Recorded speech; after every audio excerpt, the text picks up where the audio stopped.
Kita akan impor terus kalau konsumsinya melesat naik. Sementara tadi proven reserve cadangan pastinya kita itu hanya tinggal 2,8 miliar barrel. Berarti ini ada sentimen anti nuklir berarti. Kalau itu debatable ya. Maksudnya di teman-teman di sipil pun ada yang pro, ada yang kontra gitu, meskipun sebagian besar yang muncul itu pro gitu ya. Kita butuh energi besar sekali. Diperkirakan di tahun 2050 saja kita butuh hampir 240 giga, artinya 4 kali lipat dari hari ini.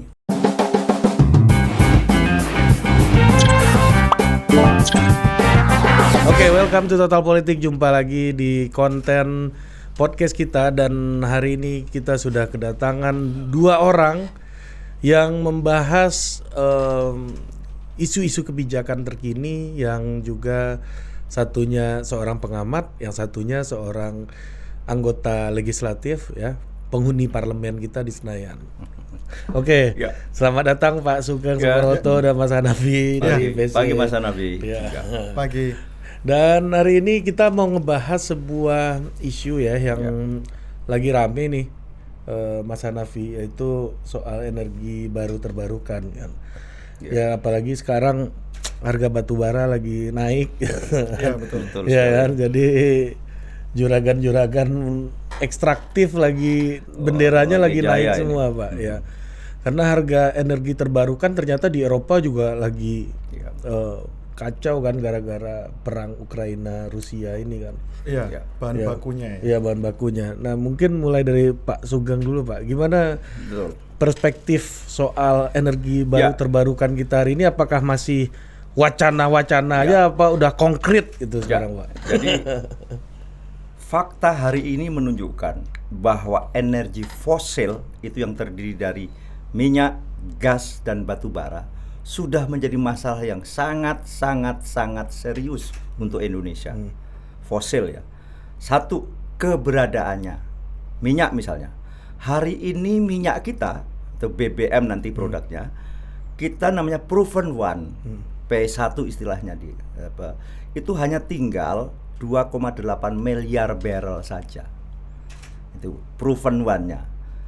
Kita produksi minyak kita, crude kita, minyak mentah kita, namanya lifting, itu dalam APBN yang lalu ditetapkan 702.000 barrel per hari. Tetapi faktanya sampai hari ini tidak sampai, karena terus turun produksi pun. Hari ini bahkan hanya mencapai kurang lebih rata-rata di angka 620.000 barrel per hari, bayangkan. Sedangkan konsumsi BBM pasca COVID ini persis sudah kembali ke tahun 2019, bahkan ada peningkatan, itu sudah masuk di angka 1,3 juta barrel per hari. Jadi kita defisit BBM hari ini kurang lebih 750.000 barrel per hari defisitnya. Itu yang diimpor, dan itu dan terus diimpor. Beban neraca dagang itu neraca kita. perdagangan jadi jomplang. Untung ada gas alam sebagai pengimbang. Kita ini ekspor gas alam, liquid natural gas, LNG. Tetapi kita di gas juga impor LPG, liquid petroleum gas. Untuk rumah tangga itu ada gas 3 kg, ada gas 12 kg. Nah, hari ini secara jumlah sudah jadi masalah. Belum secara ekonomi seperti tadi. Karena apa? Misalnya di BBM, di APBN tahun 2022 yang masih berjalan ini ditetapkan namanya ICP, Indonesia Crude Price, itu adalah $63 per barrel. Harga fakta hari ini sampai $120 per barrel, bayangkan. Sudah hampir 22 kali lipatnya. Sehingga terjadilah kesenjangan dari sisi harga. Karena apa? APBN disiapkan subsidi misalnya itu untuk di migas itu hanya 77 triliun, karena subsidi energi itu 134 triliun, terdiri dari 57 triliun untuk listrik, 77 triliun untuk minyak dan gas. Tetapi karena harga crude-nya tinggi sekali, nah subsidi sebesar itu waktu itu ekuivalen dengan ICP yang dari patok $63 per barrel dengan konsumsi sekian juta kiloliter kita kan begitu. Tapi kan harga lagi turun, Pak, minyak dunia itu, Pak. salah. Lagi naik, lagi bagus ya sekarang. Lagi naik tajam. ya. Tetapi karena kita ini defisit minyak, ya maka kenaikan itu justru menjadi celaka di kita. Meskipun kita ada lifting. Ingat ya, antara konsumsi dan produksinya senjang. Seperti tadi, lifting kita hanya 620.000 barrel per hari, sementara konsumsinya 1,3 juta barrel per hari. Nah, Pak, jadi konsumsi kita ini kan naik terus ya, Naik berarti terus. ya. Berarti nih sorry to say, Pak Jokowi ketemu Elon Musk ngomongin mobil listrik, Pak Luhut ketemu Elon Musk dipanggil Prime Minister, itu dampaknya ya cuma selebrasi aja berarti. Belum signifikan. Untuk itu maka memang konsumsi BBM itu harus dikendalikan. Kenapa? Seperti tadi, jumlahnya kita udah jumlah. Maka itulah kebijakan mobil dan motor listrik itu salah satunya adalah untuk mengendalikan konsumsi atau bahkan menekan konsumsi BBM. Karena BBM kita sudah jadi masalah. Kita akan impor terus kalau konsumsinya melesat naik. Sementara tadi proven reserve cadangan pastinya kita itu hanya tinggal 2,8 miliar barrel. Memang ada masih 68 cekungan yang belum dieksplorasi dan dieksploitasi. Total cekungan kita ini yang berpotensi untuk ada minyak dan gas itu ada 128 cekungan. Yang selama ini diolah itu baru 60 cekungan, masih ada 68 cekungan. Tetapi itu memerlukan eksplorasi, dan memang dari 68 cekungan sisa itu semakin ke laut dalam dan offshore dan semakin dalam. Kalau itu berarti secara teknikal juga semakin susah, artinya semakin mahal, dan selalu ditemukan kecenderungannya adalah gas. Sehingga Indonesia ini betul, tadi kan kita minyak kita sudah sangat menjadi masalah. Selain juga curahan karbonnya sudah barang tentu, karena kita juga sebagai bangsa kita sama-sama komitmen bahwa climate change itu bukan isapan jempol. Itu betul-betul hadir nyata. Maka kita menandatangani Paris Agreement yang sudah diratifikasi menjadi Undang-Undang Nomor 16 tahun 2016, dan kita ada namanya NDC National Determined Contribution. Kita ini akan menekan sampai tingkat 29% di tahun 2030 secara akumulatif ya, dengan kerjasama sendiri, artinya dengan atas prakarsa kita sendiri, tapi sampai 41% dengan kerjasama internasional. Dan itu ekuivalen menekan karbon kurang lebih 800 juta metric ton. Nah itulah, karena climate change. Jadi itu, apa problemnya kita transisi ke elektrifikasi kendaraan bermotor? Persis, jadi begini, karena memang ekosistemnya belum terbentuk sedemikian rupa. Kita ini semuanya sudah fosil. Seperti tadi, minyak, gas, dan batu bara. Kembali ke gas. Gas kita potensinya masih lumayan. Ada namanya proven reserve-nya masih 43 triliun kubik feet, 43 TCF. Dengan P2 istilahnya ada ditambahin penajaman pengeboran itu ada 60 triliun kubik feet, dan secara keseluruhan potensinya itu ada 100 triliun. Tetapi gas itu juga harus dibangun infrastrukturnya. Karena pemanfaatan gas itu beda dengan BBM atau crude. Mohon maaf ya, kalau namanya minyak mentah itu ditaruh di ember aja nggak apa-apa. Sementara kalau gas kan harus dengan infrastruktur yang sangat complicated. Nah, ketiganya adalah batu bara. Potensi batu bara kita besar, masih ada kurang lebih 38 miliar metric ton. Produksi batu bara kita dalam negeri sekarang setahun 600 juta ton. Artinya kalau stuck di situ itu masih ada 600 juta. Kalau 38 miliar itu masih ada 70 tahun kurang lebih untuk batu bara. Tetapi batu bara kita 80%-nya adalah batu bara kalori rendah, di bawah 5.000 dan sebagainya. Sehingga apa? Kalau ini menjadi energi primer langsung dibakar langsung, maka juga mencurahkan karbon dioksidanya, CO2-nya tinggi sekali. Nah, itulah problem kita. Polusinya tinggi sekali. Jadi begini, fosil kita sudah jadi masalah. Minyak dan gas itu tinggal, kalau gas kurang lebih tinggal 22 tahun sampai 25 tahun. Minyak tadi lebih mengerikan. Kalau tidak ditemukan sumber baru minyak, reserve baru, maka tinggal kurang lebih 8 sampai 10 tahun saja kita bisa memproduksi crude atau minyak mentah. Sementara seperti tadi, konsumsinya terus tumbuh kalau tidak dikendalikan. Maka itu tadi mobil listrik, terus juga motor listrik, termasuk sekarang nanti akan ada kompor listrik rumah tangga, itu adalah salah satunya untuk mengendalikan konsumsi minyak dan gas yang faktanya kita sudah jadi masalah. Nah itulah, maka bagi Indonesia masuk energi baru dan energi terbarukan itu bukan pilihan, tetapi keharusan bahkan. Kalau tidak segera masuk ke situ, kita nggak tahu masa depan bangsa ini kayak apa dalam konteks energi ya. Kenapa? Karena kita mau menjadi bangsa yang besar itu memerlukan energi yang besar, tetapi juga energi yang bersih, energi yang berkelanjutan. Jadi lantas bagaimana pertanyaan kita dengan fosil ini? Apakah kita seperti phase out, di-outkan sekarang juga? Tidak juga. Kenapa? Yang fosil akan tetap kita eksplorasi dan eksploitasi sebesar-besarnya. Yang mau kita tekan apanya adalah karbonnya atau emisinya yang mau kita tekan. Misalnya batu bara ke depan tidak lagi dibakar menjadi energi primer langsung. Karena apa? Karena menyumbang karbon tinggi, menyumbang emisi tinggi. Maka batu bara harus dirubah bentuknya menjadi semacam gas, apa yang disebut dengan DME, misalnya dimethyl ether. Itu senyawa seperti LPG, bahkan tingkat polusinya jauh lebih rendah dari LPG. Padahal LPG gas itu termasuk, meskipun tidak bisa diperbarui, tapi masuk golongan energi yang bersih, clean.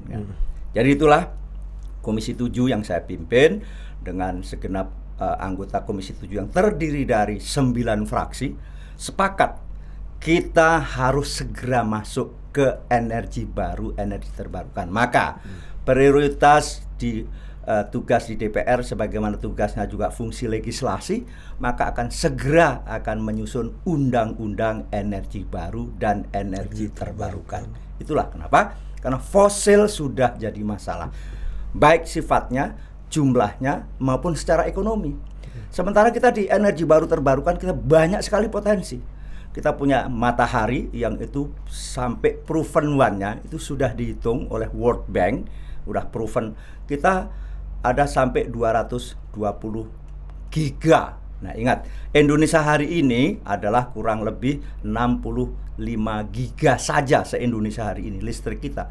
Tenaga matahari sendiri tadi potensinya adalah 220 giga. Setidaknya udah 3 kali lipatnya tuh matahari. Kita punya panas bumi yang nomor 2 di dunia, geothermal setelah Amerika, tapi pemanfaatnya masih rendah. Maka nanti ini ada kebijakan-kebijakan kita jelaskan di forum ini. Kita punya juga angin di daerah-daerah tertentu, apalagi kalau dibangun di offshore, di tengah laut. Laut Selatan itu potensinya besar sekali sebagaimana di kawasan Eropa. Memang salah satu kelemahan tadi ya, yang sumbernya adalah dari alam langsung, misalnya tenaga matahari, tenaga angin, itu adalah sifatnya intermitensi, tidak bisa 24 jam base load istilahnya kalau listrik.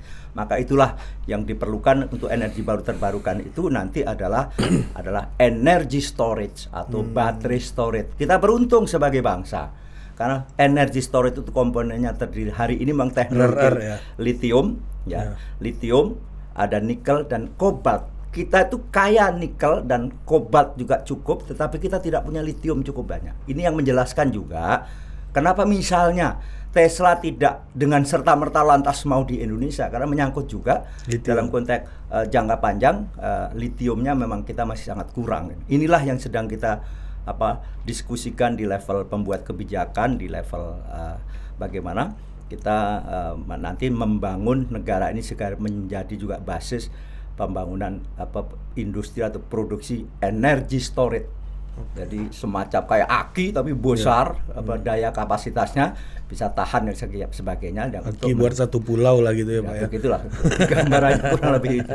Saya kira itu sebagai pengantar. Oke. Ya. Mas Hanafi, ini ke Mas Hanafi dulu nih Pak Sugeng. Jadi kita melihat tadi menarik tuh yang disampaikan oleh Pak Sugeng bahwa ternyata transisi ke energi baru dan terbarukan ini tidak mudah juga. Bukan serta-merta meninggalkan fosil juga, gitu kan? Ya, benar. Nah ini mungkin banyak orang mengira Pak kalau misalnya Mas Hanafi ya kita beli mobil listrik kan udah nggak bisa pakai bensin lagi kan, ya kecuali yang hybrid ya, gitu kan. Tapi inilah yang kita mau tanyakan ke Mas Hanafi sebagai masyarakat sipil gitu ya, civil society, melihat bagaimana sih proses legislasi dan pembahasan masalah isu energi baru terbarukan ini di level pembuat kebijakan kita hari ini gitu Mas. Ya, kalau kami melihat terutama di parlemen ya, sudah cukup serius mempersiapkan Ya. energi terbarukan dengan RUU EBT itu semenjak 2019 sudah masuk dalam prolegnas Prioritas, tahunan ya. dan prioritas setiap Ya. tahun gitu ya, meskipun disodok-sodok dengan sekarang kan RUU Migas juga mulai Ya. nyodok tapi konsisten. Nah, cuman memang yang namanya membuat kebijakan kan pasti ada beberapa kritik atau beberapa masukan dari Betul publik ya. sekali. Nah, sekarang yang menjadi fokus dari teman-teman di masyarakat sipil Ya. itu terkait dua hal ya, Pak. Yang pertama adalah soal energi nuklir, Ya. kemudian yang kedua adalah yang terkait gasifikasi batu bara Batu bara. sebagai bagian dari energi baru dan terbarukan. Kalau kami melihatnya energi terbarukan ya sudah energi terbarukan saja, nggak Ya. ada energi baru atau energi nuklir. Ya. Karena kami melihat perlakuan antara energi terbarukan, nuklir dan batu bara dalam konteks dampak lingkungan itu sangat berbeda. Ya. Misalnya kalau energi terbarukan, matahari cukup buat panel, nggak ada perlu perlakuan khusus dampak lingkungan.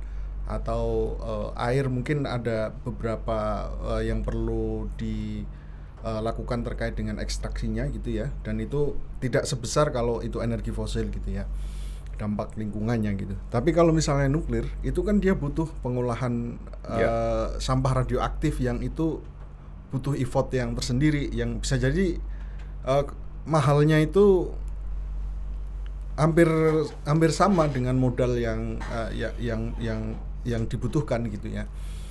Atau misalnya kayak batu bara itu kan cekungan-cekungan atau emisi yang dikeluarkan itu kan perlakuannya tentu berbeda dengan energi terbarukan.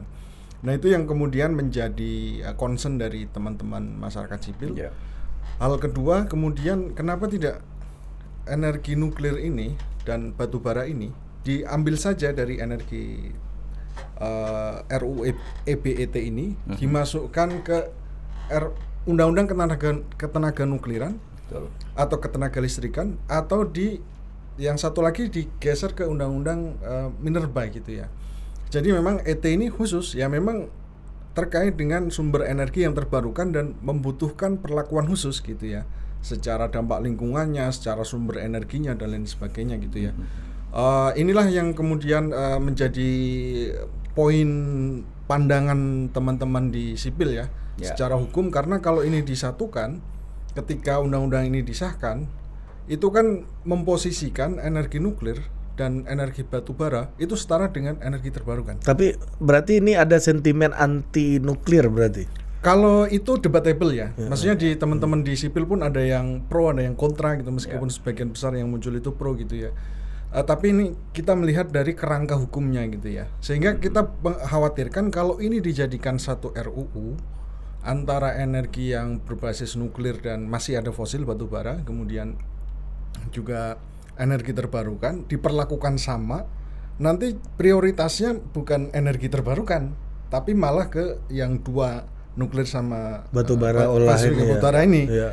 Ya khawatirnya kan gitu, karena kami melihat ke depan investasi untuk energi terbarukan itu mulai ini ya, euforia gitu ya di global, meskipun sempat disrupsi dengan perang Rusia Ukraina itu ya.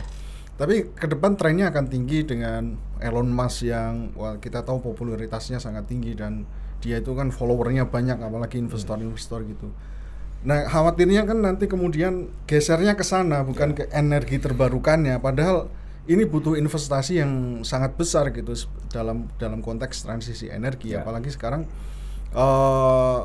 kita juga belum mencoba berupaya mencegah supaya tidak ada pemborosan energi ya, artinya efisiensi energi fosil itu pun masih menjadi PR cukup besar Pak ya, karena konsumsinya tiap tahun meningkat tadi yang disampaikan oleh Pak Sugeng gitu ya. Tapi bukan berarti ditinggalkan dengan dalam fokus undang-undang ini tadi kata Pak Sugeng juga. Iya, kalau kami melihat dalam konteks hukum itu dua hal yang berbeda gitu ya. Undang energi terbarukan itu butuh payung hukum. Tapi dalam konteks transisi energi, penggunaan energi fosil ini masuknya bisa di fungsi pengawasan gitu. atau dipindahkan ke undang-undang yang lain sehingga cukup clear ketika nanti mengeksekusi setelah undang-undang energi terbarukan itu disahkan gitu. Kan kami melihatnya seperti itu. Jadi tuntutannya sebetulnya kalau di teman-teman sipil ya minta tolong dipisahkan saja itu. Iya, dipisahkan saja di undang-undang yang lain atau nanti masuk di undang-undang energi juga malah lebih clear gitu ya. Terlepas dari apakah membutuhkan transisi atau tidak, ya memang sejatinya membutuhkan transisi, tapi itu bisa digeser di fungsi yang lain begitu ya. Oke. Pak Sugeng ada tanggapan Pak untuk memisahkan itu? Betul. Jadi diskursus soal ini itulah yang saya sebut betul ada dua diskusi panjang tentang apakah nuklir harus masuk dalam undang-undang ini yang disebut sebagai energi baru, dan juga tadi ada pengolahan batu bara misalnya. Berarti energi baru itu logiknya adalah non fosil ya sebenarnya Pak ya? Jadi begini, maka dalam RUU ini mengakomodasi semua pada dasarnya adalah namanya tidak lagi undang-undang atau rencana undang-undang energi baru terbarukan, tetapi ada RUU atau rancangan undang-undang energi baru dan energi terbarukan. Jadi ada dan. Jadi betul bahwa hari ini undang-undang ketenaga nukliran sudah ada, tetapi justru karena itu ada juga undang-undang ketenaga listrikan, ada undang-undang minerba, sudah ada bahkan itu tahun 2020 terbit di. Tetapi semua ini sebagai satu kesatuan energi tersebar. Justru pengalaman mengajarkan hari ini krisis Eropa dengan perang Rusia dengan Ukraina ini mengajarkan kita semuanya. Tidak ada satu energi pun yang paling unggul. Yang ada adalah mix atau bauran energi. Lihat, Eropa kembali membakar batu bara hari ini. Jerman misalnya sampai meminta kita untuk mengekspor sekian juta metrik ton 1 tahun supaya ada cadangan pasti untuk energinya. Sekarang Eropa menganggap nuklir, ingat ya, nuklir menjadi energi green. Baru-baru ini aja, belum ada sebulan keputusan oleh Parlemen Eropa. Kenapa? Sadar dunia itu, bahkan kalau mengunggulkan satu di antara yang lain, di saat terjadi krisis persis seperti hari ini, semula Eropa sangat mengandalkan misalnya tenaga anginnya dan juga beberapa tenaga matahari dan air negara-negara tertentu. Lantas selama ini karena mau clean meskipun tidak renewable pakai gas, yang itu gasnya dari Rusia. Rusia bahkan menghidupi dalam konteks gas, energi gas 40% dari kehidupan Eropa. Begitu Eropa terjadi perang Ukraina dengan Rusia, di mana Rusia diembargo oleh Amerika dan Barat, justru yang kena adalah di Eropa sendiri sekarang energi, sehingga harga energi hari ini tinggi sekali sekaligus pangan. Nah, implikasinya luas sekali. Untung, sekali lagi, Eropa itu untung ada Prancis, di mana 70%-nya adalah energi nuklir gitu loh. Sehingga European Grid itu masih bisa menghidupi negara-negara yang lain di luar Prancis. Nah, sehingga sekarang Eropa yang semula mulai juga men-shutdown beberapa pembangkit nuklir seperti Jerman beberapa waktu lalu yang men-shutdown 4 nuklirnya, akan kembali ke nuklir gitu loh. Artinya apa? Di tengah-tengah ini semuanya menjadi pelajaran berharga bagi kita semuanya. Betul bahwa membangun pembangkit PLTN itu memerlukan kecermatan-kecermatan khusus. Kenapa? Karena implikasinya luas. Misalnya apa? Sampah nuklir bagaimana pengolahannya. Tetapi pengalaman Indonesia yang selama ini lantas PLTN hanya menjadi pilihan terakhir. Sedangkan Indonesia itu ke depan ini membutuhkan energi yang besar dalam konteks listrik. Kenapa? Bayangkan, yang praktis saja dalam waktu 5 tahun yang akan datang akan ada kurang lebih 8 smelter di Sulawesi itu. Nggak sampai 5 tahun bahkan. Yang itu membutuhkan kurang lebih 5 giga. Kalau itu semua fosil dan itu batu bara dan batu bara, bagaimana dengan zero emission di tahun 2060? Karena kita sepakat dalam konteks climate change dan sebagainya, dunia menetapkan zero emission di tahun 2050. Tapi setelah kita hitung sedemikian rupa, kita tampaknya baru mampu zero emission di tahun 2060. Setelah kita hitung A sampai Z, berbagai potensi dan sebagainya, Tanpa nuklir zero emission hampir dipastikan tidak bisa dilakukan, kecuali ada langkah-langkah yang sangat revolusi. Misalnya Pak, salah satu kelemahan tenaga surya itu adalah 1 mega memerlukan 1 hektar tanah land. Nah, memang kita punya potensi lain yakni berupa waduk atau danau-danau kan begitu. Tapi kan ada ketentuan undang-undang juga bahwa pemanfaatan waduk dan danau itu hanya boleh 5% dari luasan wilayah itu. Kan itu undang-undang juga. Nah, inilah problem-problem. Ada problem ideal, ada konsep ideal, ada problem praktis yang kita hadapi. Satu misalnya, dengan kurang lebih 65 giga listrik kita, 67%-nya adalah PLTU batubara. Hari ini tuh. Dengan kenapa pertimbangan itu? Karena memang beberapa waktu lalu, tapi tidak hari ini ya, tidak hari ini sekali lagi. Pertimbangan beberapa waktu lalu, batu bara lah yang paling murah, meskipun kotor. Maka waktu itu ada idiom, nggak apa-apa deh kotor tetapi murah. Tapi ke depan kan tidak, ke depan murah tetapi bersih, kan gitu kita maunya. Harga batu bara hari ini beda. Untung ada nih di batu bara ya, untung ada policy yang kita tegakkan. Kalau kemarin ingat dengar gonjangan yang sampai larang ekspor, itu Komisi 7 yang memutuskan. Support oleh komisi. Ada namanya DMO, Domestic Market Obligation, dan DPO sekaligus, Domestic Price Obligation. Sebagai gambaran ya, Bung. Hari ini harga batu bara internasional $400 per metric ton, itu dengan standar kalori adalah 6.320. Yang dipakai oleh PLN hari ini adalah GAR 4.200 sampai 4.600. Ekuivalen saja. Katakanlah titik tengahnya 4.500 bagi 6.320 kali 400. Kurang lebih ketemu angka berapa? $300 per metric ton. Itu harga realnya.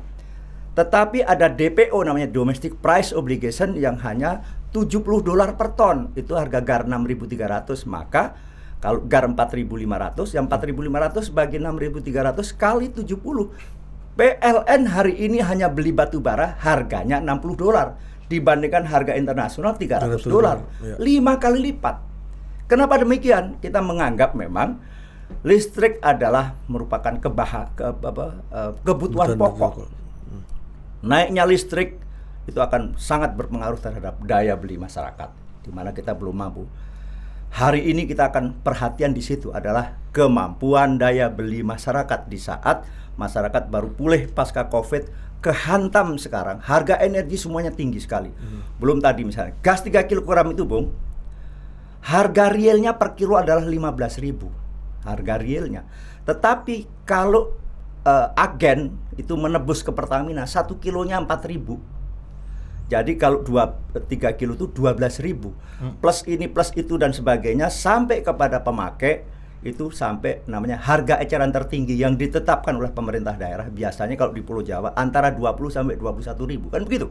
Banyak juga buat agen ini berarti. Ya ada sisi kurang lebih itulah 6.000 atau apa lah. Karena gini, dari agen kan ke pangkalan, dari pangkalan ke pengecer sampai tingkat desa. Itulah yang rantainya, betul. Rantai nah, sehingga subsidi negara setiap 3 kg itu adalah 33.000 karena nebus 4.000, harga realnya adalah 15.000. Itulah yang terjadi. Bayangkan, kita impor LPG adalah 10 juta ton metrik ton yang untuk subsidi itu adalah 8 juta metrik ton. Jadi itulah yang kenapa seperti tadi menyangkut daya beli juga karena ini rentan sekali. Tadi pagi ada tulisan di Kompas Bang ini yang menulis Khatib Basri gitu, Bang Dede Basri menulis bahwa ini persoalan reformasi ekonomi kita itu masih belum bisa kita atasi. Betul. Karena kita berada di dalam dilematis. Betul. Kebijakan populis dan kebijakan yang sakitnya terasa gitu.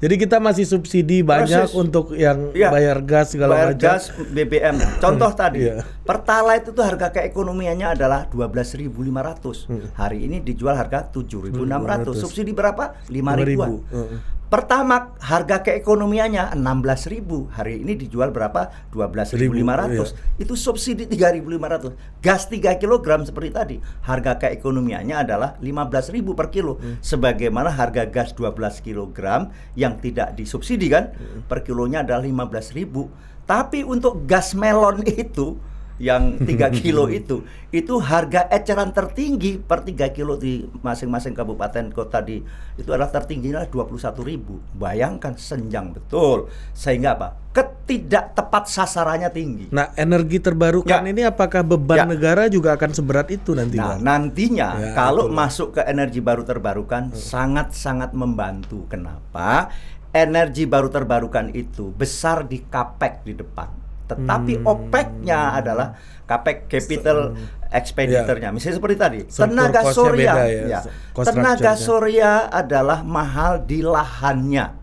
Tetapi kan tidak perlu batu bara, tidak perlu bahan urang matahari. Maintenance-nya rendah dan juga bahan bakunya sendiri untuk memproduksi listrik sudah sangat rendah. Dan yang lain, panas bumi misalnya. Panas bumi kenapa kita tidak berkembang? Karena selama ini resiko eksplorasi itu ditanggung oleh operator-operator. Berat sekali karena panas bumi sebagian besar ada di wilayah remote ya, di persoalan lingkungan, karena ya pasti di pegunungan di mana di situ ada banyak juga mahma, kan begitu. Analoginya begitu. Maka besar sekali resiko dieksplorasi. Maka dalam tahun 2021 itu sudah kita mulai ada yang disebut bahwa resiko eksplorasi sebagian diambil oleh negara. Maka yang melakukan eksplorasi adalah negara. Maka ada APBN untuk namanya government spending di panas bumi itu dalam bentuk dalam bentuk government drilling. Nah, sekarang ada drilling untuk mencari potensi-potensi panas bumi. Setelah nanti proven cadangannya itu baru dilelang. Jadi setiap operator nanti sudah tidak lagi menanggung resiko eksplorasi yang itu mahal sekali lah gitu loh.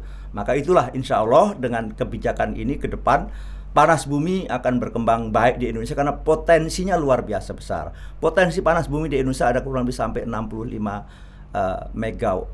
gigawatt. 65 itu adalah hari ini listrik kita se-Indonesia.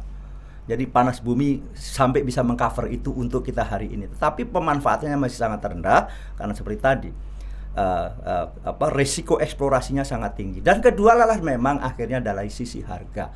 Semuanya nanti ujungnya adalah dari sisi harga.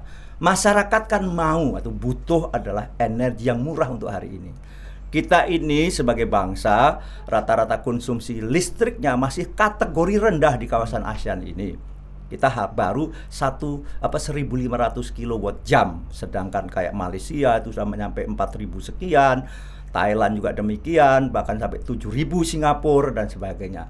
Itu salah satu standar bagaimana sebuah negara akan maju kalau konsumsi per kapita kilowatt jamnya juga tinggi gitu, tetapi untuk kegiatan produktif sudah barang tentu. Nah, inilah yang menjadi pemikiran kita. Berarti ini terintegrasi semua ya Pak Sugeng ya. Betul. Dalam pengelolaan energi, apalagi dengan adanya kesadaran tadi bahwa tidak ada energi yang lebih baik. Tidak ada energi yang lebih baik. Makanya pertanyaannya kenapa enggak di omnibus saja semua undang-undang energi ini? Ada sebetulnya sudah omnibus law untuk kemudahan investasi, tetapi baik konsep kan memang begini. Hari ini kenapa nuklir tidak berkembang? Karena kita selalu takut dengan risiko-risiko nuklir investasi. Tetapi PLTN adalah merupakan pembangkit listrik paling handal. Dan kita punya Batan juga kan? Sudah, kita semua pengalaman empirik kita semua mengajarkan. Kita sudah punya UGM, kita sudah punya ITB yang itu setiap tahun adalah sekian sarjana. Dan pengalaman kita mengelola PLTN, banyak sekali tenaga ahli kita. Yang terjadi di mana-mana. Bahkan sekarang terbentuk misalnya masyarakat nuklir Indonesia yang terdiri dari orang-orang hebat yang mengoperasikan nuklir baik di Amerika, di Jepang, dan sebagainya. Karena sifatnya tadi memang betul memerlukan pengelolaan yang sungguh-sungguh khusus. Soekarno sendiri sejak tahun 50-an bahkan kan membangun pembangkit listrik meskipun itu adalah untuk semacam studi ya dan sebagainya. Tapi kurang lebih karakternya sama. Dan kita punya kampus yang setiap tahun juga menghasilkan teknik nuklir kan ada di UGM, ada juga di ITB dan sebagainya. Kita sudah punya pengalaman empirik mengelola nuklir itu yang non energi bahkan sudah berkembang sangat pesat di Indonesia dengan adanya Batan dan Bapeten sebagai pengawas itu sudah sudah proven kok itu mengelola nuklir itu. Justru nuklir yang paling panjang pengalaman kita di antara semuanya ya. Bahkan kita ada bocor sedikit aja ketahuan kok. Ya. Kita ingat beberapa waktu lalu yang ditemukan ada tisu kertas karena ada terkontaminasi apa. Itu ketahuan kok. Bayangkan presisinya kita sudah tingkat pengawasan. Memang perlu ditingkatkan iya. Lantas ada yang bilang kita mengerikan loh karena kita di tengah-tengah ring of fire. Jepang itu di atas fire, bukan sekedar ring of fire gitu loh. Tetapi dia juga membangun nuklirnya, bahkan pengalaman pahit Jepang dengan tenaga atom, bom atom Hiroshima, Nagasaki. Tetapi mereka tetap membangun PLTN juga. Nah, ini yang juga kita serap. Sekali lagi, nuklir bagi Indonesia setidaknya dalam hal kita di Komisi 7 adalah bukan lagi menjadi pilihan terakhir. Betul sebagaimana disampaikan tadi, itu adalah menjadi bagian dari rencana semuanya. Siapa yang dulu adalah menyangkut aspek-aspek lain, misalnya nilai keekonomiannya, nilai kesegeraannya. Memang membangun PLTN itu perlu waktu. Dari studi pentapakannya, dari aspek teknisnya dan sebagainya, setidaknya dari diputuskan sampai jadi itu kurang lebih memerlukan 8 sampai 10 tahun kalau nuklir yang berbentuk PLTN stages gitu. Ada karena sekarang sudah movable dalam bentuk kapal. Kenapa? Itu yang cocok juga di Indonesia. Teknologi generasi keempat PLTN itu sudah dengan tidak 1 giga, 2 giga, tidak, itu adalah 50 mega, 100 mega yang cocok untuk pulau-pulau tersebar kita. Itu berupa kapal saja. Sekarang sedang di-exercise dengan Torcon Amerika kerjasama dengan kapal PAL di Surabaya untuk membangun dengan Menhankam bahkan itu untuk membangun kapal-kapal untuk PLTN, pembangkit listrik tenaga nuklir, tetapi dalam skala kecil. Pasti bilang, oh itu bahaya. Iya, bangsa ini harus berani berhadapan dengan bahaya apapun. Maka kita harus memasuki zaman presisif gitu loh. Tidak ada satu negara pun dengan kualitas hidup yang baik tanpa nuklir hari ini. Silakan cek, mau Amerika, mau semuanya dunia. Memang sekali lagi kita harus mampu mengelola secara baik sampahnya bagaimana dan sebagainya. Itulah bangsa ini dituntut untuk juga berpikir selevel itu. Kita sudah harus beyond memikirkan hal-hal yang sifatnya hari ini begini-begini saja. Kenapa? Kita butuh energi besar sekali. Diperkirakan di tahun 2050 saja kita butuh hampir 240 giga, artinya 4 kali lipat dari hari ini. Bagaimana coba dibangun selama 25 tahun ini? Karena apa? Konsumsi akan terus naik dan sebagainya, kebutuhan naik. Karena apa? Listrik akan menjadi konsumsi nanti baik itu untuk transportasi maupun industri. Kenapa? Ke depan Bung, ya kita semuanya, ada namanya RE100, Renewable Energy 100%. Kebetulan ini karena ketabrak COVID dan ketabrak juga perang Ukraina sama Rusia, sehingga itu tertunda isu itu. Intinya apa? Nanti barang-barang itu tidak akan bisa diekspor ke sejumlah negara yang dengan sertifikat RE100 itu kalau tidak diproduksi dengan renewable energy. Eropa itu tahun 2027. Walaupun Eropa sekarang balik ke... makanya itu, ini kan sekali lagi karena ketabrak kasus tadi dan sebagainya. Inilah. Nah, tetapi kan kita dalam konteks bangsa yang jauh lebih penting bagi Indonesia adalah bagaimana energi yang handal, mandiri, ingat ya, karena fosil membuat ketidakmandirian kita juga. Sekarang kita sebagai importir BBM itu yang tidak sangat dipengaruhi. Hari ini namanya minyak, baik crude maupun BBM jadi, itu selain mahal, mendapatkannya susah, terlebih dengan diembargonya Rusia. Kenapa? Karena Rusia itu ada 7 juta barrel setiap hari yang sekarang short, istilahnya tidak masuk ke pasar global sehingga harganya menjadi mahal dan seterusnya. Jadi ketakutan Anda soal nuklir nggak beralasan kata Pak Sugeng. Menurut saya begitu. Tapi bahwa kita juga mengakomodasi. Kasih tanggapan dulu Mas Hanafi. Saya nggak ya memang nuklir ini debatable ya, maksudnya pro kontra di teman-teman sipil pun sama gitu ya. Ini berbahaya atau tidak. Tapi yang jadi concern kami sebetulnya transisi energi ini kan nanti mix energi ya, antara energi fosil, energi terbarukan, nuklir lah ya. Nuklir ini masuk juga gitu ya. Sampai kemudian semuanya masuk ke energi terbarukan. Nah, minerba Ya. untuk isu-isu ini ya, batu bara itu ada undang-undang sendiri, udah diurus, ada kelembagaannya, mekanisme dan sebagainya. Kemudian nuklir, ketenaga nukliran itu juga ada, ketenaga listrikan juga ada. Nah, kerangkanya kan sebetulnya disatukan dalam Undang-Undang Energi Pak ya, Rencana Umum Energi Nasional maupun Rencana Umum Energi Daerah gitu ya. Itu sebagai kerangka pelaksanaannya.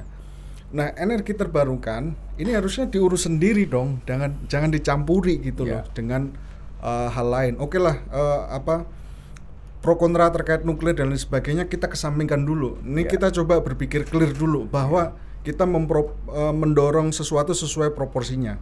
Kalau energi fosil diatur sendiri-sendiri, bahkan berbasis pada jenis energinya itu, kenapa kemudian energi terbarukan ini ya udah sendiri saja soal ini energi terbarukan, jenisnya ada panas bumi, kemudian ada tenaga surya, tenaga air dan sebagainya gitu ya.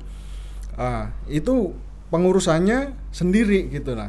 Nah, bagaimana kemudian kebutuhan terhadap energi nuklir, energi batu bara, bagaimana kemudian mengatur gradasinya gitu dari misalnya 100 sampai 0 atau 50 sampai 0 sampai kemudian pure semuanya energi terbarukan, itu kerangkanya ya sudah jadi Rencana Umum Energi Nasional dan Rencana Umum Energi Daerah itu gitu sebagai kerangka untuk mendorong prioritasi itu. Nah, biarkan setiap materi sumber energi ini diatur sendiri-sendiri gitu ya. Jadi itu menurut kami lebih clear gitu ya.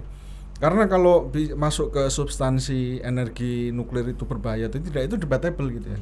Karena perkembangan teknologi nuklir pun sekarang tadi sampaikan udah sampai generasi keempat gitu ya. Artinya kan semua risiko-risiko itu juga diperhitungkan meskipun masih ada risiko juga gitu ya. Dan juga faktor-faktor ekonomi maupun faktor-faktor kerugian kalau misalnya nanti ada energi nuklir, ternyata nanti bisa jadi uraniumnya itu nanti impor gitu ya.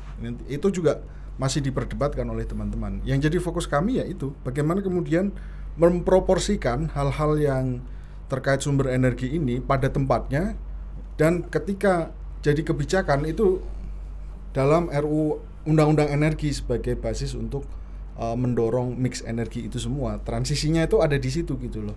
Nah, ini yang jadi concern kami Pak sebetulnya gitu ya. Gitu Mas. Oke. Nah, jadi tadi balik lagi ke energi terbarukan ya, Pak Sugeng. Jadi tadi kan sempat disinggung bahwa ini investment di awalnya kan agak besar gitu ketimbang OPEX-nya dan maintenance-nya kalau berbanding terbalik dengan energi fosil gitu ya. Yang nggak sebesar itu. Nah, ini gimana nanti pembiayaannya Pak di dalam undang-undang itu, apakah RUU ini juga akan sampai ke situ? Betul. Jadi undang-undang ini ya RUU Energi Baru dan Energi Terbarukan, bukan energi baru terbarukan. EBET. Bukan, jadi EBET. Nah, gitu.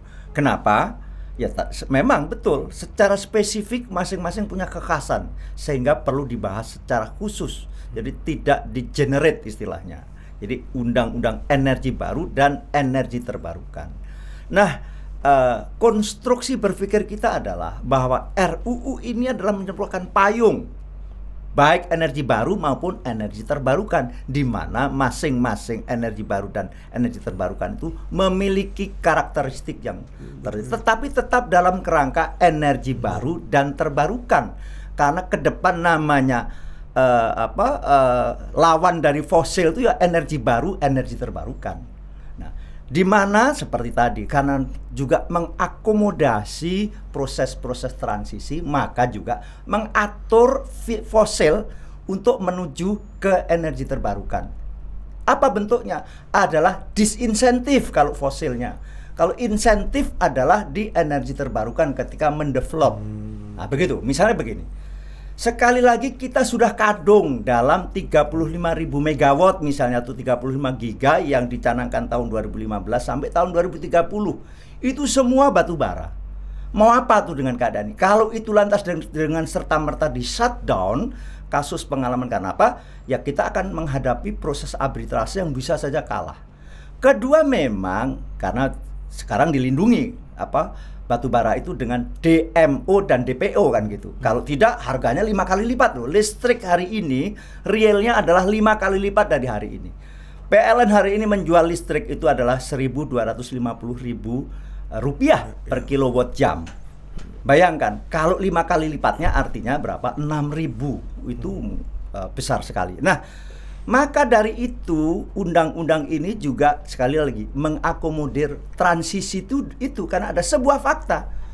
Listrik hari ini yang 67% masih dibangun oleh PLTU batubara, itu fakta. Nggak bisa tidak. Nggak mungkin itu dihapuskan gitu. Hampir semua ya. Hampir semua. Utama terlebih di Jawa nih. Tahun ini saja, tahun ini nih akan naik berapa? Catat, kurang lebih 6 giga tahun ini.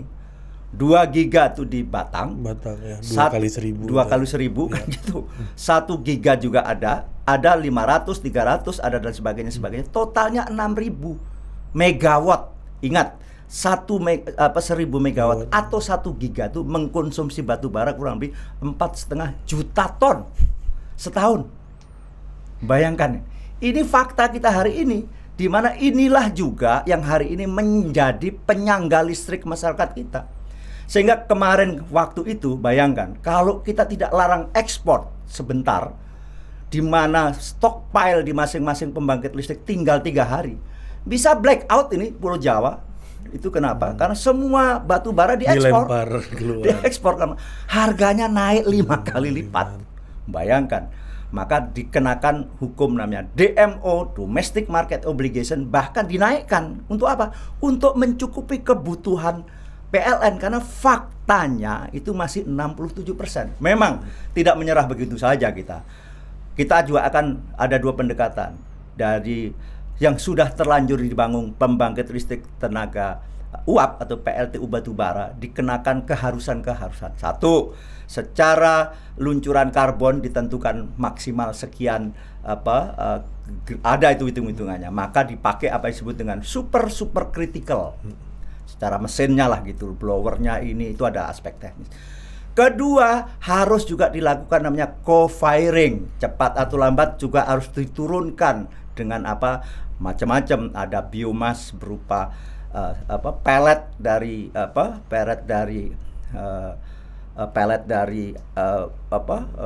pohon.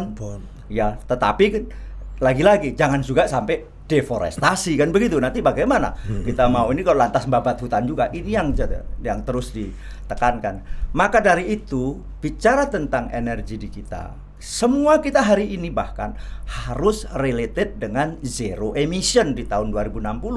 Kan semua luncuran karbon kita bisa dihitung. Semuanya bisa dihitung. Gas itu berapa? Baik secara ekonomi maupun luncuran karbonnya. Gas sekali lagi bersih tetapi relatif mahal masih. Apalagi namanya diesel, tenaga diesel itu per kilowatt jamnya kurang lebih 28 sampai 30 sen, sehingga harganya 6.000 per kilowatt jamnya kalau dirupiahkan masih dan sebagainya mahal. Tapi itu harus diambil beberapa waktu lalu. Kenapa? Untuk mengatasi daerah-daerah remote yang tidak ada gridnya, maka dibangunlah diesel tenaga diesel PLTD pembangkit listrik tenaga. Itu mahal sekali itu. Di samping itu diesel selain batu bara, kedua adalah solar atau diesel, itulah penyumbang karbon. Sehingga selain mahal, diesel itu adalah juga penyumbang CO2. Maka dari itu program pertama yang ditekankan oleh Komisi 7 untuk PLN adalah dedieselisasi namanya. Yang total di Indonesia itu sekarang ada kurang lebih 2,4 giga atau 2.400 megawatt. Diganti apa? Diganti oleh transisinya macam-macam. Ada yang gas, karena juga ada ketersediaan gas, juga EBT yang lain, misalnya dengan tenaga surya dan sebagainya. Kelemahannya sekali lagi EBT itu yang mudah dibangun adalah tenaga surya, tapi sifatnya intermittent. Ya matahari kan bersinar sampai peak sessionnya itu jam 10 sampai jam 3 sore. Malam nggak ada matahari, maka perlu namanya energy storage baterai. Membangun baseload namanya 24 jam tenaga matahari itu Kalau dibutuhkan 100 mega, maka dibangunnya adalah 500 mega. 400 meganya adalah untuk cadangan yang karena tadi jam 10 sampai jam 4 saja kan, jam 3 saja itu berapa jam, kurang lebih hanya 6-7 jam saja matahari itu bersinar, sedangkan waktu 24 jam kan gitu. Nah, inilah aspek. Tetapi sekarang dengan perkembangan teknologi yang sudah sangat maju, sudah murah sekarang, apalagi harga fosil yang tinggi. Pembangkit listrik tenaga surya itu di daerah-daerah tertentu di mana di situ murah lahannya dan tingkat iridiasinya, sinar mataharinya bagus, yang ada di 2 tempat. Sekaligus sudah approval oleh World Bank di 2 pulau di NTT, namanya Pulau Sumba dan Pulau Timor. Pulau Sumba itu bisa dibangun kurang lebih 20 giga intermittent, artinya 5 giga itulah, bisa baseload 24 jam itu bisa dengan itu. Artinya apa? Tetapi memang dibutuhkan 20.000 hektar lahan. Nggak ada hamparan di sana. Nah, tetapi justru ada hamparan karena tanahnya relatif kurang produktif karena Sumba sampai situ. Ya justru ada itu lahan. Tetapi sekali lagi kalau di sana lantas demand-nya siapa? Kalau dibangun sebegitu besar, maka harus dipikirkan apa disebut dengan grid atau super grid yang bisa menghubungkan wilayah NTT, NTB, Bali. Kan menjadi related kalau NTT dengan mengembangkan juga wisata yang clean and renewable energy dengan berbasis tenaga surya. Demikian juga Lombok, demikian apalagi Bali, dan sekarang sudah mulai menjadi green and renewable energy.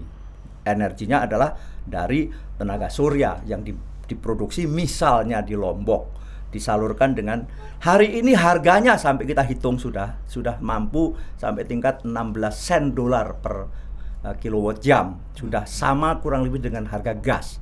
Itu baseload, artinya 24 jam itu sudah bangunnya 4 kali lipat dari daya yang dibutuhkan. Sudah dengan baterai storage atau energy storage, itu semuanya sudah ditambah dengan toll fee grid kan, ada juga biaya untuk mengalirkan gitu loh. Karena apa? Dibangun juga. Nah, artinya apa? Bahwa ke depan ini memang energi terbarukan di Indonesia juga semakin murah. Energi baru yang itu basisnya nuklir harus juga menjadi pilihan, tidak lagi menjadi pilihan terakhir, harus segera dibangun. Kenapa? Seperti tadi, nuklir bahkan ini sekali lagi kalau saya, tapi kan sekali lagi, Sulawesi yang membutuhkan smelter banyak itu sebaiknya segera dibangun di sana. Meskipun dalam studi-studi itu tapaknya kan ada di Riau sama di Kalimantan kan lebih aman dan sebagainya, Kalimantan.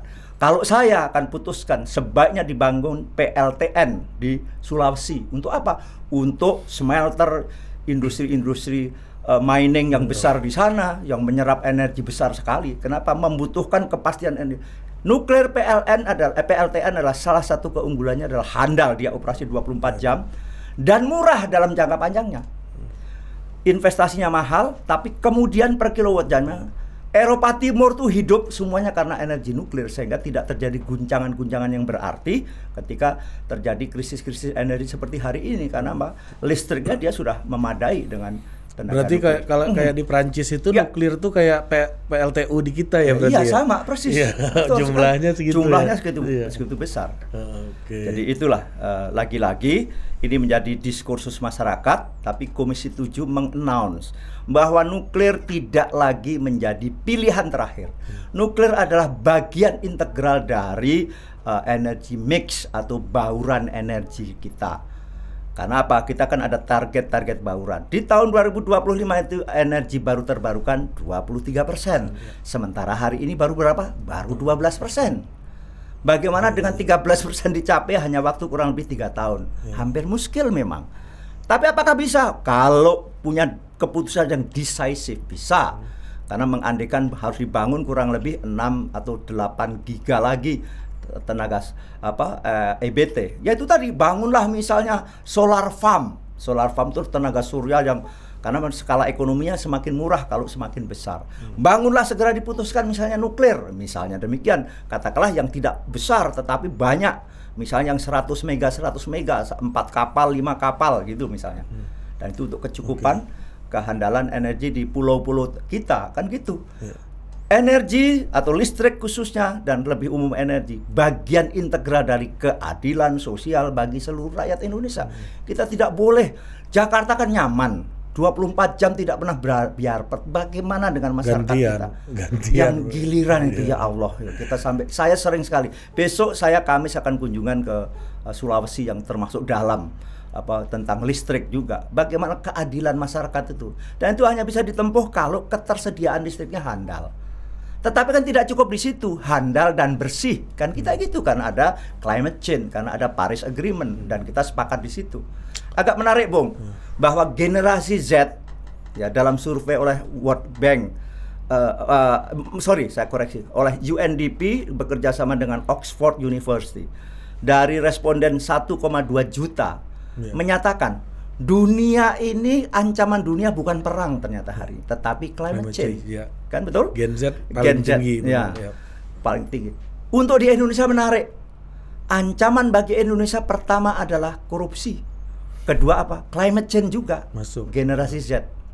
Proporsinya dari dunia tadi, dunia menyatakan kurang lebih 71% menyatakan ancaman utama adalah climate change. Indonesia yang menyatakan climate change berapa? 69%. Dekat sekali. Artinya apa? Kesadaran generasi muda kita, generasi milenial, khususnya generasi milenial ujung yang akan nanti hidup dalam 20 tahun ke sana, itu adalah sepakat climate change ancaman kita. Maka tidak bisa tidak, kita harus di sektor energi dan juga pengolahan yang lain, misalnya sektor kehutanan, pertanian, land use, industri. Tetapi memang energi paling banyak, transportasi dan energi itu menyumbang karbon cukup besar, diserap oleh misalnya pengelolaan hutan.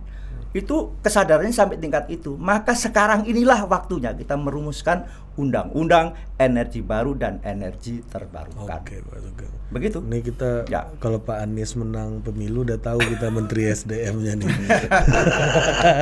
Apa harapannya untuk jadi politis EBET nih Mas Nabi? Ke pilpres begitu ya. Kan biar ini Pak, biar sesuai dengan judul nih Pak. Akhirnya dimensinya ke sana. Kan pada ujungnya ke situ. Betul. Draftnya harapannya kayak apa nih sebagai penutup nih? Kalau kami ya dari teman-teman sipil sih kasih dekat dulu Mas ya. Tetap mengharapkan terpisah ya. Terpisah, energi baru itu terpisah, energi terbarukan terpisah. Ya. Jadi setelah membahas RUU EBET ini, nanti baru bahas RUU energi, undang-undang energi itu direvisi lagi untuk memasukkan energi baru. Ya, jadi RUU EBET sekarang energi baru dan energi terbarukan. Harapannya kami undang-undang energi terbarukan saja, baru setelah disahkan, kemudian merevisi undang-undang energi yang ada sekarang dan memasukkan energi baru dalam undang-undang energi itu. Atau kalau mau ya mungkin bisa masuk di ketenaga nukliran gitu ya.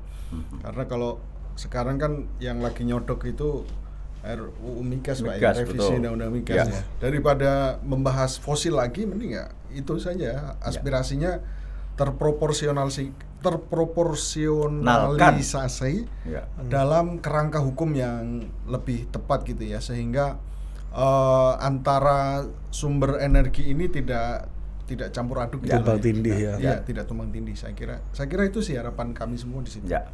Oke, jadi gini, sebagai penutup, jadi itu kita mengakomodasi itu bahwa ada suara yang harus memisahkan antara energi baru dan energi terbarukan.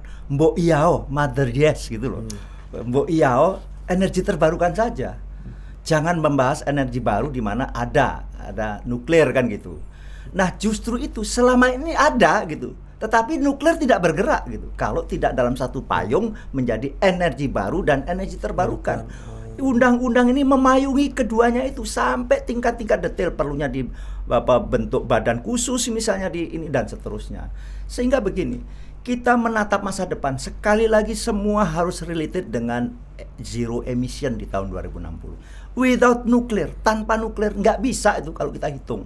Karena energi listrik yang existing hari ini seperti saya ceritakan tadi, hari ini aja akan naik di akhir tahun adalah 6 giga kali 4,5 juta ton. Itu berapa? 25 juta ton batu bara akan dibakar setiap tahun. Ini saja masih sampai 2027 totalnya itu 35.000 megawatt. Hari ini PLN mengkonsumsi 138 juta metrik ton setiap tahun. Karena tadi 63 giga, 65 giga, 67%-nya batu bara kan, 63 kali 67% kali 65 giga tadi, ada sekian giga. Pulau Jawa lebih dramatik. Pulau Jawa ini hampir 72%-nya adalah PLTU batu bara. Nah, kita bisa lihat. Sehingga kenapa pertanyaan kemudian DKI kok hari ini terus menjadi salah satu ibu kota yang terpolutif. Jakarta ini dikepung oleh PLTU, 10 PLTU di sekitar Jakarta. Kalau enggak nyala. Kalau enggak nyala. Yang agak mending adalah PLTU di Muara Karang itu karena PLTU gas itu yang relatif. Yang lainnya PLTU batu bara. Ada 10 eksisten PLTU di sekitar Jakarta ini yang menyumbang juga polusi di Jakarta. Bukan bela Anies nih, karena di pojokan kan Ibu bela juga nggak apa-apa. Bela juga nggak apa-apa. Fakta gitu. Inilah yang juga menjadi concern kita semuanya. Bagaimana kita ini ke depan clean, green and renewable energy. Jadi tetap berkesinambungan, tetapi juga green dan clean energy. Nah, kembali ke ini sedikit soal nuklir. Kalau nanti PLTN dibangun, ekosistemnya akan jalan. Tadi disebut, kita nanti tergantung dong terhadap uranium. Ingat, justru uranium lah yang selama ini tidak kita kelola di Indonesia, namanya rare earth, tanah jarang. Timah itu logam ikutannya itu banyak sekali. Yang itu sekarang jauh lebih mahal dari harga timahnya itu sendiri per kilonya ya. Jadi ada ekuivalen sekian ton itu akan menghasilkan sekian rare earth yang sekarang dibuang saja hanya dari lebuan. Padahal kalau itu kita ekstraksi menjadi rare earth 1 kilo, itu harganya 18 kali lipat dari harga per kilo timah itu gitu, dan sebagainya. Di situ ada unsur uranium. Itu terjadi di timah, terjadi. Juga kita ada cadangan uranium di daerah Kalimantan Utara misalnya, Kalimantan Tengah misalnya, itu cukup besar.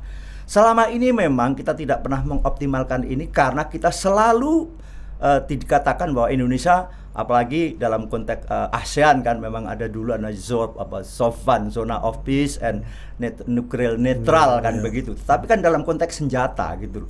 Dalam konteks pemanfaatan sipil kita sudah sangat maju Indonesia. Bagaimana di rumah sakit, di pertanian atau di kesehatan dan pertanian, nuklir itu sangat maju. Ya. Nah, inilah radioaktif iyalah ronsen dan sebagainya, semuanya nuklir. Kita sekali lagi seperti tadi, kita punya tenaga kerja yang handal sekali. Orang-orang Indonesia yang mengelola nuklir di Fukushima, ada yang di Amerika. Saya ketemu berkali-kali. Setiap kali kunjungan kayak menyusun undang-undang energi baru dan undang-undang terbarukan ini, kami juga melakukan semacam studi banding karena kemarin itu narasumbernya adalah sebagian orang kita yang ada di sana yang mengoperasikan energi baru terbarukan. Ada yang mengoperasikan tenaga angin, ada yang mengoperasikan tenaga surya, tetapi banyak sekali juga yang mengoperasikan PLTN di negara-negara tersebut. Sampai bilang, ayo Indonesia, karena Pak ini adalah energi yang bersih, berkesinambungan dan handal. Bahwa ada risiko, iya semua ada risiko. Sampai dia agak dramatik, gimana nih Komisi 7 masa nggak berani. Oh iya kami. Nah juga sekarang masyarakat sipil kita juga cukup baik. Dari hasil surveinya Badan Tenaga Atom Nasional, 75% sudah menerima nuklir PLTN. Hanya tempatnya harus aman. Saya kira sama itu kita. Masih trauma dengan kita juga takut kalau di sebelah rumah kita ya. Iya, karena masih dibayangi seperti tadi, kita ini adalah hidup di ring of fire gitu. Lah Jepang itu di atas fire, tiap hari gempa dengan skala yang besar dan sebagainya. Tetapi betul bahwa hal itu tidak boleh kita jumawa, tetap kita harus prudent pengelolaan karena memang nuklir memerlukan kecermatan tersendiri dalam pengelolaannya. Karena akibatnya kalau kita gegabah atau ceroboh juga bisa fatal. Nah, itulah yang menjadi. Dan kita sudah masuk dunia itu gitu dengan ada Batan, ada juga PLT pembangkit nuklir yang di Serpong, ada juga di Jogja, ada di Bandung. Di Bandung beberapa waktu lalu di shutdown ya karena memang sudah terlalu tua, sejak tahun 59 tuh berdiri. Tapi yang lain sama, saya berkunjung ke situ semuanya begini nih Pak, kalau PLTN nanti ini itu dan sebagainya. Nah, exercise kita sudah cukup lah. Dan Sekarang waktunya kita memanfaatkan. Sekali lagi, tidak ada satu dan yang lain yang paling unggul energi itu. Semua adalah berupa bauran. Ada kurang, ada lebih. Ada kurang, semua. ada lebih semuanya. Ya. Betul, saya kira. Baik dari sisi ujung dari segala ujung adalah handal, mandiri, dan murah. Kan itu maunya kita. Bersih Ya bersih kan tentunya. Kalau dulu kan nggak apa-apa deh kotor, yang penting murah. Maka batu bara. Sekarang ke depan tidak. Yang bersih, berkelanjutan, tetapi murah. Supaya apa? Bisa menggerakkan juga ekonomi masyarakat secara baik. Karena listrik menjadi komponen utama dalam negara industri kan ke depan. Saya kira itu, Bung. Oke. Dan itu saya kira senang sekali. Saya sekali lagi terima kasih. Terima kasih. Saya kok belum sempat mengucapkan terima kasih, malah di awal tiba-tiba terus ngomong serius. Iya, nggak apa-apa Pak, memang gitu gayanya di sini Pak. Kayaknya biasa di ruang sidang. Terima kasih, Bung. Terima kasih Ya, Pak Komisi Ketua Ya. Komisi 7 Bapak Bambang Suparwoto yang Pak Sugeng Suparwoto. Sugeng Suparwoto ya, Ya. yang sudah tahu kita arahnya kemana ya. Ya. Mas Raffi, makasih Mas Siap, ya. Raffi dari Ya, Mas Raffi, terima IPC kasih. ya. Ya. Makasih. Oke, sampai jumpa di Total Politik berikutnya ya. Mantap.